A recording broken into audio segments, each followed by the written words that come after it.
कि परमात्मा को आज सारी दुनिया ढूंढ रही है, जिसके लिए भक्ति, पूजा पाठ, जप तप, तीर्थ यात्राएं सब कुछ किए, वो परमात्मा हमारी इस धरा पर, भारत भूमि पर आए हुए हैं। उसको जानने के लिए हम सभी को स्वयं को जानना पड़ेगा कि हम सभी कौन हैं। जो कि हमारी जो दीदियां हैं यहाँ पर आकर के कोर्स करा रही हैं, जिसमें आत्मा क्या है, परमात्मा कौन है, कहाँ रहते हैं, उसका सत्य परिचय क्या है, ये सभी हम सभी ने जाना होगा। और हम सभी ने भी कोर्स किया। उससे पहले हमारा जीवन एक ऐसा था, हमने 15 वर्ष रामलीला में राम का पाठ किया था। भक्ति पूजा पाठ से हमारा पूरा जीवन भरा हुआ था। अब आप सभी को तो पता है, जो रामलीला में काम करने वाले होते हैं उनको तो डेली ही सत्संग ही होता है। साधु संतों के पास बैठना, सत्संग चलना और भजन कीर्तन। जैसे राधा कृष्ण को, राम लक्ष्मण को सजा के लेके जाते थे तो गांव में भजन कीर्तन होते थे, 1-1, 2-2 घंटे। उसके बाद में भोजन खिलाते थे। तो ऐसा हमारा जीवन था। बचपन से ही हम भक्ति में भरे हुए थे। तो श्री कृष्ण की, जो ठाकुर जी की पूजा वही करता है जो राम का पाठ करता है, या श्री कृष्ण का। तो हमारा जीवन था, तो हमने तो राम का पाठ करते थे। तो जो रामलीला वाले मालिक ने, उसने हमको जिम्मेदारी दी कि आपको श्री कृष्ण की पूजा पाठ करना है। तो हम डेली नहा धो करके पूजा पाठ करते थे। तो फिर हमको बहुत अच्छा लगा और हम अपने गांव में भी ठाकुर जी लेकर के आए। मथुरा वृंदावन से ठाकुर जी लेकर गए गांव में और मूर्ति रख दी। तो डेली सुबह शाम आरती करते थे। तो एक समय ऐसा हुआ कि हमारा जीवन, ये समझो, दुख में पूरा जीवन ही व्यतीत होने लगा। वो कैसे कि हमने पीछे साइड में जो रूम बनाए थे, वहाँ पता नहीं क्या हुआ, जो आजकल भी बाबा ने बताया कि बच्चे भटकती हुई आत्माएं प्रकोप दिखाती हैं, है ना। तो हमारे जीवन में ऐसा हुआ कि हमारी जो मम्मी थी, हमने रामलीला करवाई थी, उसके बाद में ही हमारी मम्मी ख़त्म हो चुकी थी। उसके बाद में भैंस थी 40-50 हज़ार रुपये की, वो भी ख़त्म हो चुकी थी। फिर हम इधर उधर भागने लगे कि भाई किसी के पास जाएं, कोई बताए उपाय। तो जिसके पास जाते थे, कोई कहता था कि तुम्हारे घर में कसाई है, कोई कहता था जिंद है। जो जिसने कहा, भाई हम तो पता नहीं, वो कहते हैं ना, जाने अनजाने में क्या क्या पाप किए। किसी ने कहा बकरा चढ़ाओ, वो बकरा भी चढ़ाया हमने। किसी ने कहा मेंढा चढ़वाओ, वो भी काम करवाए हमने। सारे काम किए। और जितने भी सत्संग हैं दुनिया में, साकार विसरी के सत्संग में लगातार 6 महीना हम जुड़ के रहे। वहाँ पे भी डीग में, वहाँ पर जब चल रहा था सत्संग, तो वहाँ पर बताया था कि परमात्मा निराकार है। साकार कौन है? साकार विसरी माना उन्होंने बताया था कि ज्योतिर्बिंद है, प्रकाश है। लेकिन हम ज्ञान में तो थे नहीं, तो जो जैसा कह रहा था उसी हिसाब से मानते थे। उसके बाद में हम निर्मल जी के सत्संग में भी गए, आसाराम के सत्संग में गए, सब जगह गए। और फिर हमारी जो शादी हो गई थी, तो शादी के बाद में जब अपनी पत्नी को लेके आए थे युगल को, तो उसका जब बच्चा पहला हुआ था वो ख़त्म हो चुका था। क्योंकि घर में रात दिन लड़ाई बजती थी। हाँ, भाई भाई आपस में कोई वो नहीं रहा, प्रेम भाव। और जब जाके बच्ची को, दूसरे नंबर की बच्ची हुई, वो बीमार होने लगी। उसको सब जगह दिखाएं, कोई इलाज नहीं हुआ। तो सब जगह से हमारे कोई कहे वहाँ जाओ सियानिया पर, कोई कहे मथुरा जाओ, कोई कहे कहाँ जाओ, कोई कहे कटकट बालाजी जाओ, कोई कहे मेहंदी पर बालाजी जाओ। सारे जगह दुनिया में घूम घूम के आए, लेकिन कहीं भी हमें सुख नहीं मिला, बच्ची ठीक नहीं हुई। विनोद गुप्ता हॉस्पिटल भरतपुर में, माना हुआ हॉस्पिटल में, जिसमें 21 दिन बच्ची भर्ती रही।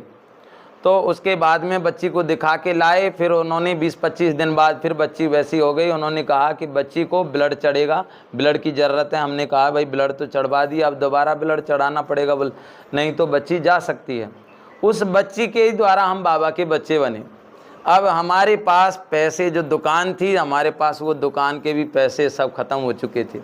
चारों तरफ से कर्जा इतना बढ़ चुका था कि ये समझो गांव वाले जो पैसे मांगने आए। अब एक दिन क्या किया मैंने, 500 रुपये एक व्यक्ति के थे, तो डर के मारे इतना था, डर लग रहा था कि कहीं ये पैसे मांगने नहीं आ जाए, तो मैं खाट के नीचे दबक गया था।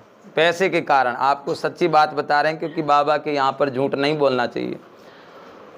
एक दिन क्या है, फिर मैं ऊपर से मकान में अंदर से ऊपर फांसी का फंदा डाल करके और अपने आप को मारने के लिए जा रहा था, तो अंदर से किवाड़ बंद करके उसी समय भगवान का कोई ऐसा सचेत हुआ, तो रामलीला वाला मालिक आ गया। उसने कहा अहमद जी कहाँ हैं, तो उन्होंने किवाड़ बजाई, तो मैंने क्या है जल्दी जल्दी वो फंदा खोल करके रख दिया। तो उन्होंने कहा भाई जो आपका भाई है वो सुखराम है, उसको हम ले जाना चाहते हैं, आप कुछ पैसे हैं इनको ले लीजिए एडवांस में। तो उन्होंने मुझको पैसे दिए, 10,000 रुपये उस समय दिए थे, 10,000 रुपये बहुत होते हैं। तो 10,000 रुपये ले करके मैं बहुत खुश हुआ। मतलब अब का मरने का तो प्लान ख़त्म हुआ, भाई पैसों के कारण तो मर ही रहे थे, अभी तो 10,000 रुपये आ गए हैं। तो उस समय जब 10,000 रुपये आए तो मैं खुश हुआ। फिर मैंने पूना में जो बच्ची को दिखा के पूना में गया, तो वहाँ हम बहुत दुखी थे, परेशान थे। तो वहाँ पर सांगवी में सेंटर है, वहाँ पर एक भाई आया था, उनका नाम चंद्रवान भाई जी हैं, बीके भाई। उन्होंने देखा मेरा चेहरा और देख कर के बोले कि आप परेशान हो? मैं बहुत ज़्यादा परेशान हूँ। कि दुखी हो? बोले हाँ। कि आपको पता नहीं है भगवान धरा पर आ चुके हैं? मैंने कहा भाई कितने सत्संगों में गए हैं जिसमें जाते हैं यही कहते हैं कि भगवान आ चुके हैं, लेकिन हम तो सुखी हुए ही नहीं। बच्ची को लेकर गए, लोग बाग कहते हैं साकार बिसरी में भी कि भगवान आ चुके हैं। हम गए कि बिना पेट्रोल की गाड़ियां चलती हैं, वहाँ पे भी गए, और बच्ची को इतनी भीड़ कि बच्ची को भी अदर के अदर उठा के लाए, वहाँ भी हमें सुख नहीं मिला, शांति नहीं मिली। तो आप कैसे कह सकते हैं भगवान आ चुके हैं? तो उन्होंने कहा आइए। तो भीतर लेके गए, बाबा का सेंटर था अंदर, और मुझे उन्होंने बाबा की टोली दी पहले तो कि आप बैठ जाइए। बैठने के बाद में उन्होंने कहा कि आप जो चित्र देख रहे हो? मैंने कहा हाँ देख रहे हैं, कि ये परमात्मा जो स्वयं भगवान इनके शरीर में आए हुए हैं। तो मुझे एकदम से अनुभव हुआ, पता नहीं कैसे अनुभव हुआ, मैंने सोचा कि हाँ ये बात तो सच हो सकती है, मनुष्य तो भगवान नहीं हो सकता है जो आप कह रहे हो। तो ब्रह्मा बाबा के ऊपर जो ज्योति है कि ये परमात्मा है। तो मैंने कहा कि ठीक है, ये तो बात मान सकते हैं। उन्होंने मुझे एक किताब दी और उन्होंने कहा ये किताब आप पढ़िए। मुझे कुछ शांति सी महसूस हुई। अब मुझे ऐसा लगन लग गई मेरे मन में कि मुझे कोर्स करवाना है।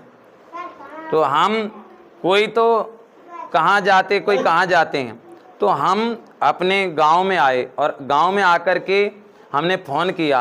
अब पहले फ़ोन चलते थे, तो फ़ोन किया तो मैंने कहा आप ब्रह्मा कुमारी से बोल रहे हो? बोला हाँ, कि हम हमारे गांव में कोर्स कराना चाहते हैं। तो उन्होंने कहा भाई ऐसा है, हम तो भरतपुर से बोल रहे हैं, तो आप बेर सेंटर जहां आपकी जो नज़दीक है वहां पर जाइए, वहां से दीदी को लेके आइए।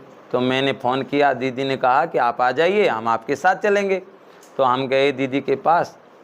ओम शांति वगैरह हम कुछ जानते नहीं थे। पहुँचे तो दीदी को बताया कि दीदी जी हम कोर्स करवाना चाहते हैं, आपको हमारे गाँव में ले जाना चाहते हैं। तो बोलो ठीक है भाई जी हम चलते हैं।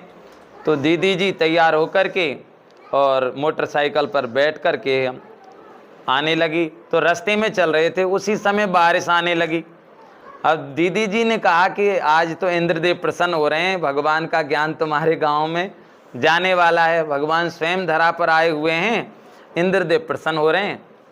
तो मैंने समझा नहीं, लेकिन जिस समय उस हमारे गांव में जब कोर्स शुरू हुआ, तो मैं झूठ नहीं बोल रहा हूँ, जो बच्ची को सारी दुनिया में दिखाया, जितने भी रिद्धि सिद्धि वाले हैं, धौलपुर से भी हमने सियानिया के पास गए थे, जो जिसके भी पास गए उसने 2,000 3,000 ऐसे ही लिया हमसे।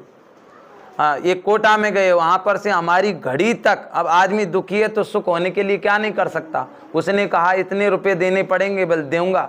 उसने कहा कि तुम्हारा जो 3,500 रुपये लगेंगे, मुझ पे 2,000। उन्होंने कहा, मैंने कहा मेरे पास घड़ी है, ये HMT है, इसको मैं दे सकता हूँ। बोल दे दीजिए। तो उस घड़ी को भी मैंने दे दिया। मतलब कैसे ही सुखी हो, सब काम किए हमने। और फिर एक पैर से खड़े होकर के रात के 2-2 बजे तक हवन करते थे, भक्ति पूजा पाठ इतनी की, सुंदर कांड पढ़ते थे, सारे काम किए, रामायण भागवत सब कुछ किए, पूरा सब कुछ करके देखा।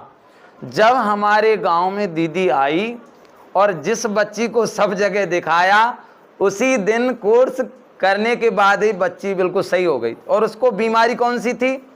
बच्ची को दस्त और बुखार, यही 2 बीमारी थी।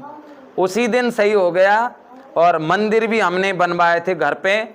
तो आप बुरा मत मानना, जो मंदिर हमने बनवाया था घर पर, भाइयों से मैं जिद हो गया। मैंने कहा मंदिर बनवाओगे तो ही मैं घर पे रहूँगा, नहीं तो मैं चला जाऊँगा। उन्होंने कहा भैया तुम मंदिर बनवाओ। शादी से पहले, उनकी शादी थी, पहले मंदिर बना। फिर उसके बाद में मैंने ये निश्चय किया कि अब तो ये मंदिर बाबा का सेंटर बनेगा।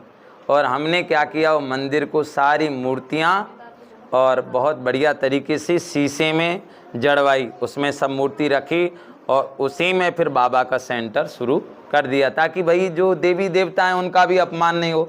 भाई कोई ये कहेंगे भाई ऐसा है, इन्होंने क्या किया, मंदिर ही फोड़ दिया। इस तरीके से हमने मंदिर फोड़ा नहीं, सभी मूर्तियों को बढ़िया तरीके से रख के बाबा का सेंटर बनाया। उसी दिन से हमारे सुख के दिन शुरू हो गए। वो दिन है और आज का दिन है। हर समय